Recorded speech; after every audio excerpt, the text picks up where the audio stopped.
اعوذ باللہ من الشیطان الرجیم بسم اللہ الرحمن الرحیم یقدم خبر انا واخواتها علی اسمها وجوبا الی آخرہ۔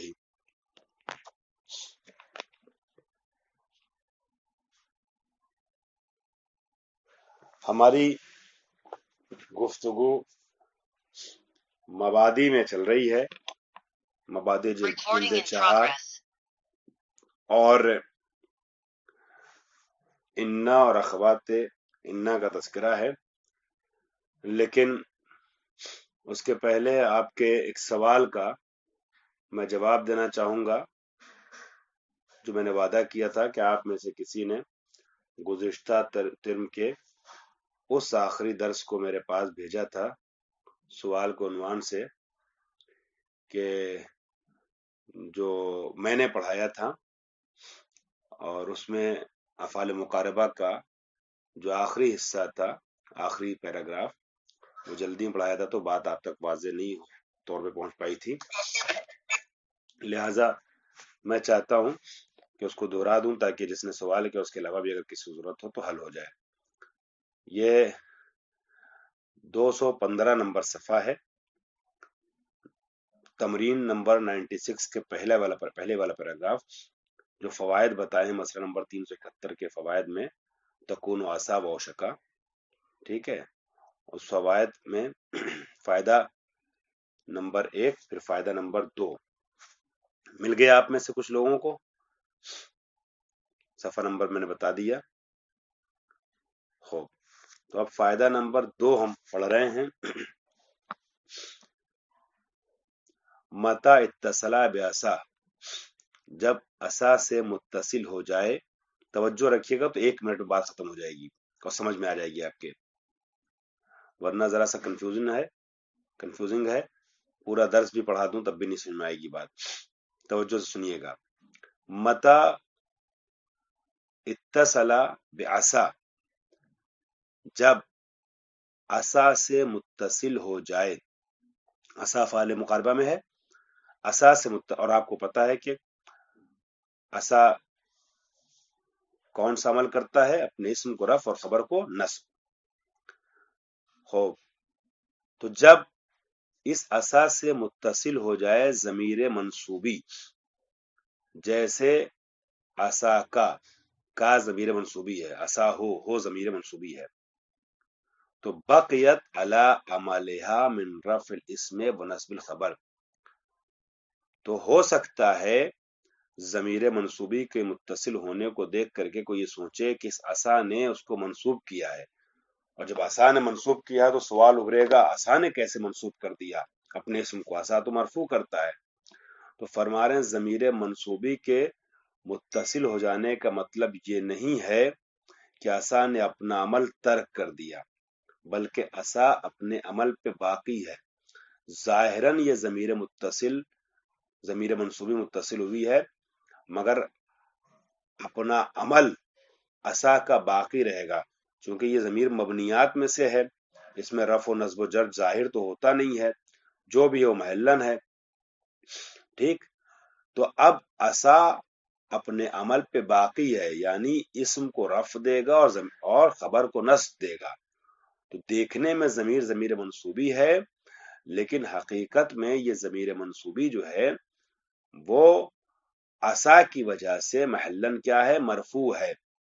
بس اتنا آپ کہہ سکتے ہیں الا ان ضمیر النصب، یہ جو ضمیر نصب ہے نا جو آ گئی ہے سامنے ضمیر منصوبی کی شکل میں، یہ نائب ہے ضمیر مرفوعی کی، یجعلو الا ان ضمیر النصب، یعنی کاف یا ہو اس طرح کی ضمیر منصوبی جو ہوتی ہے یہ نائب قرار دی جاتی ہے۔ کس کی نائب قرار دی جاتی ہے؟ ضمیر مرفوعی کی۔ وعلی ذالک قول الشاعر، اسی بنیاد پر شاعر کا یہ قول ہے۔ شاعر کا قول پڑھنے سے پہلے میں کوشش کر رہا ہوں کہ ذرا سا ایک اسکرین شاٹ لے کر کے اگر کامیابی مجھے مل جائے تو آپ کی خدمت میں بھیج دوں۔ ضمیر کا ایک جدول ہے، میں ایک حصہ اس کا آپ کو بھیج رہا ہوں، اسکرین شاٹ لے کر کے ابھی اس پہ ذرا آپ لوگ غور کیجئے گا، اور یہ بات اچھا ایک سیکنڈ رکیے گا، میں اس کی کاپی کر لوں تو میسج باکس میں بھیج رہا ہوں تو آپ لوگ اس کو سب دیکھ سکتے ہیں۔ میں کسی وجہ سے یہ میسج کر رہا ہوں چونکہ اس کا مجھے کام ہے۔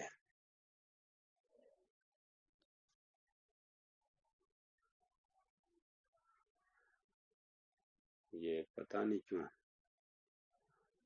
کاپی نہیں ہوئی، میں دیکھتا ہوں ایک منٹ۔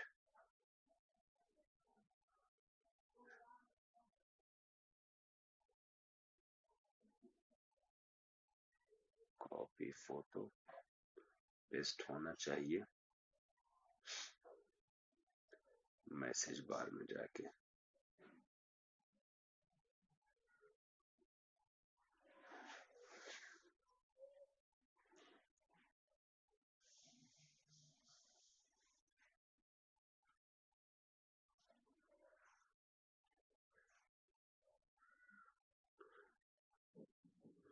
خوب، یہ پیسٹ نہیں ہو رہی، مجھے نہیں معلوم کیا وجہ ہے اس ٹائم۔ اب درس کا وقت جا رہا ہے چونکہ ریکارڈنگ بھی چل رہی ہے ساتھ میں، تو مجھے مزید آپ کو روکنا مناسب نہیں، میں بعد بھی بھیج دوں گا آپ لوگوں تک۔ خوب، یہ ضمیر مرفوعی کا جو جدول ہے نا، اس میں ضمیر مرفوعی منصوبی وغیرہ کا، تو ضمیر منصوبی بھی دو طریقے کی ہے۔ ایک ضمیر منفصل منصوبی ہے، مرفوعی پہلے پڑھ دوں آپ کے سامنے، مرفوعی منفصل، ہوا ہما ہم ہیا ہما ہننا، انتا انتما انتم انتے انتما انتنا، انا نحن وغیرہ آپ کو پتا ہے۔ اس کے بعد یہ سب آپ کو پتا ہے، مگر چونکہ حضور ذہنی کئی بار نہیں رہتا لہٰذا میں اس کو آپ کے سامنے دہرانا چاہ رہا تھا، ایک کام ہے مجھے اس سے۔ منصوبی منفصل جو ہے وہ ایاہو ایاہما ایاہم ایاہا ایاہما ایاہنہ ایاکا ایاکما ایاکم ایاکے ایاکما ایاکنہ ایایا ایانا ہوگا، ٹھیک۔ اب اگر ضمیر منصوبی متصل، ضمیر منصوبی متصل ہے، مجروری متصل، متصل اگر دیکھنا ہے، مرفوعی نہیں ہے مگر یہ، یا ضمیر منصوبی ہے یا ضمیر مجروری اور متصل ہے، تو ضمیر منصوبی متصل یہ کیسی ہوگی؟ ہو، خالی ہے بنا ہوگا، جو آپ اپنے درس میں دیکھیں آپ لوگ نظر پڑ رہی ہوگی، یا ہو ہما ہم، ہا ہما ہننا، کا کما کم، کے کما کننا، ٹھیک ہے، یا نا۔ تو ہم جو ہے نا، یہ ضمیر جمع مذکر غائب کے لیے ضمیر مرفوعی بھی ہے، ضمیر مرفوعی منفصل بھی ہے، اور ضمیر منصوبی منفصل بھی ہے۔ تو آپ کو اشتباہ نہ ہو کہ یہ ہم ضمیر مرفوعی ہے اور یہ بات کر رہا ضمیر منصوبی کی۔ اگر آپ کو یہ بات سمجھ میں آ گئی تو آپ درس پہ آ جائیے واپس۔ درس میں کیا فرمایا انہوں نے؟ یہ فرمایا ہے کہ ضمیر اگر متصل ہو جائے، ضمیر منصوبی آسا سے، جیسے آسا کا آسا ہو، تو وہ اپنے رفع پر باقی رہتی ہے، یعنی اپنے اسم کو رفع دیتی ہے۔ اب الا نہ ضمیر النصب یجعل نائبا عن ضمیر الرفع، بس اتنا ہے، یہ جو ضمیر منصوبی ہے نا، یہ ضمیر منصوبی یہ نائب ہوگی ضمیر مرفوعی کی۔ خوب، شاعر کا قول جو ہے وہ اسی کی نظیر و مثال ہے۔ کیا ہے؟ نظرنا الخیل مقبلۃ فقلنا عصاہم سائرین بمن اصیبا، ہم نے لشکر کو دیکھا آتے ہوئے، لشکر آگے بڑھ رہا تھا تو ہم نے کہا، کیا کہا؟ عصاہم سائرین بمن اصیبا، کہ امید ہے کہ وہ حملہ آور ہوں گے ان کے اوپر جو ان سے ٹکرائیں گے، یعنی اپنے دشمنوں، اپنے مد مقابل پر حملہ آور ہوں گے، ٹھیک ہے۔ نظرنا الخیل مقبلۃ۔ خوب، تو میں کہنا آپ سے یہ چاہ رہا تھا، صاحب کتاب جو بات واضح کرنا چاہ رہے ہیں، عصاہم سائرین،